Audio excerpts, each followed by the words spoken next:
ಕುಮಾರಸ್ವಾಮಿ ಅತ್ತೆ ಸತ್ತವರ ಹೆಸರಲ್ಲಿ ಜಮೀನು ಪಡ್ಕೊಂಡಿದ್ದಾರೆ. ಈ ಬಗ್ಗೆ ಕೇಂದ್ರ ಸಚಿವ ಕುಮಾರಸ್ವಾಮಿ ಉತ್ತರ ಕೊಡಬೇಕು. ಬೇರೆಯವರ ವಿಚಾರ ಮಾತಾಡ್ತಾರೆ, ಈ ಬಗ್ಗೆ ಅವರು ಮಾತನಾಡಲಿ. ಕೇಂದ್ರ ಸಚಿವ ಕುಮಾರಸ್ವಾಮಿ ವಿರುದ್ಧ ಡಿಕೆ ಸುರೇಶ್ ವಾಗ್ದಾಳಿ ನಡೆಸಿದ್ದಾರೆ.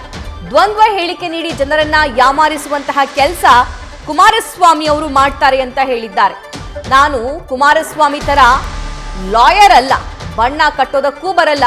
ಕುಮಾರಸ್ವಾಮಿ ಹೇಳಿಕೆಗಳ ವಿರುದ್ಧ ಡಿಕೆ ಸುರೇಶ್ ಅಸಮಾಧಾನವನ್ನ ವ್ಯಕ್ತಪಡಿಸಿದ್ದಾರೆ. ಅಂತಂದ್ರೆ ಸತ್ತವರ ಹೆಸರಿನಲ್ಲಿ ಡಿನೋಟಿಫಿಕೇಶನ್ ಮಾಡಿದ್ದಾರೆ ಅಂತ ಹೇಳಿ ಮಾನ್ಯ ಕುಮಾರಸ್ವಾಮಿ ಅವರು ಆಗಾಗಲೇ ಹೇಳ್ತಾ ಇರ್ತಾರೆ. ಕುಮಾರಸ್ವಾಮಿ ಅವರ ಅತ್ತೆ ತಗೊಂಡಿರುವಂತ ಲ್ಯಾಂಡು, ಆ ಲ್ಯಾಂಡು ಕೂಡ ಸತ್ತವರ ಹೆಸರಿನಲ್ಲೇ ಡಿನೋಟಿಫಿಕೇಶನ್ ಆಗಿದೆ. ಅದಕ್ಕೆ ಅವರು ಸ್ಪಷ್ಟೀಕರಣ ಕೊಡಬೇಕು, ಬೇಜಾರು ಮಾಡ್ಕೋಬಾರ್ದು. ಅವ್ರದ್ದಾದ್ರೆ ಹಳಸ್ಲು, ಬೇರೆಯವ್ರದ್ದಾದ್ರೆ ಫ್ರೆಶಾ? ಅವ್ರ ಮನೆದಾದ್ರೆ ಮಾತ್ರ ಹೊಸದು, ಹಳೆದು ಬೇರೆ. ಬೇರೆಯವ್ರದ್ದಾದ್ರೆ ಮಾತ್ರ ಹೆಂಗ್ ಬೇಕಾದ್ರೂ ಎದೆ ಮೇಲೆ ಕೈ ಇಟ್ಕೊಂಡು ಮಾತಾಡ್ಬೋದಾ?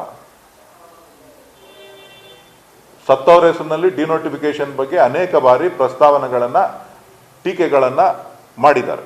ಹೌದಾ ಇಲ್ವಾ? ಮಾಧ್ಯಮಗಳಲ್ಲಿ ಇದೆಯಾ ಇಲ್ವಾ ಕ್ಲಿಪ್ಪಿಂಗ್ಸು? ಈಗ ಅವ್ರ ಅತ್ತೆ ಹೆಸರಿನಲ್ಲಿ ಮಾಡಿರ್ತಕ್ಕಂಥ ಡಿನೋಟಿಫಿಕೇಶನ್ ಕೂಡ ಇವರು ಮುಖ್ಯಮಂತ್ರಿ ಆಗಿದ್ದಾಗಲೇ ಕಡತ ಮುಂದುವರೆದಿರ್ತಕ್ಕಂಥದ್ದು. ಡಿನೋಟಿಫಿಕೇಶನ್ ಆಗೋದಕ್ಕಿಂತ ಮುಂಚಿತವಾಗೇನೆ ರಿಜಿಸ್ಟರ್ ಅಗ್ರಿಮೆಂಟ್ ಅನ್ನ ಮಾಡ್ಕೊಂಡಿರ್ತಕ್ಕಂಥ ದಾಖಲೆಗಳ ಈಗಾಗಲೇ ಬಿಡುಗಡೆ ಆಗಿದೆ. ಅದು ಅಧಿಕಾರ ದುರುಪಯೋಗ ಅಲ್ವಾ?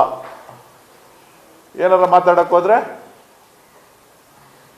ಮುಗ್ದೋಗಿರೋ ಕತೆ, ನನಗೂ ಇದಕ್ಕೂ ಸಂಬಂಧ ಇಲ್ಲ. ಬೇರೆಯವ್ರಿಗಾದ್ರೆ ಸಂಬಂಧ, ಇವ್ರಿಗಾದ್ರೆ ಸಂಬಂಧ ಇಲ್ಲ. ಸೊ ದ್ವಂದ್ವ ನೀತಿಗಳು, ಜನರನ್ನ ಯಾಮಾರಿಸ್ತಕ್ಕಂಥದ್ದು, ಜನರಿಗೆ ಸುಳ್ಳು ಹೇಳ್ತಕ್ಕಂಥದ್ದು ಸರಿನಾ ಅಂತಕ್ಕಂಥದ್ದು ಮಾಧ್ಯಮಗಳೇ ಪ್ರಶ್ನೆ ಮಾಡಬೇಕು.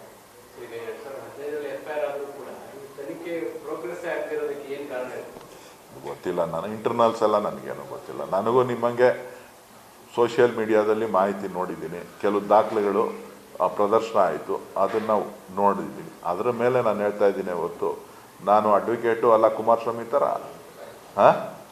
ನನಗೆ ಬಣ್ಣ ಕಟ್ಟಕ್ಕೂ ಬರಲ್ಲ. ನ್ಯೂಸ್ ಫಸ್ಟ್ ನಿರ್ಭೀತಿಯಿಂದ ನಿಮ್ಮ ಪರವಾಗಿ.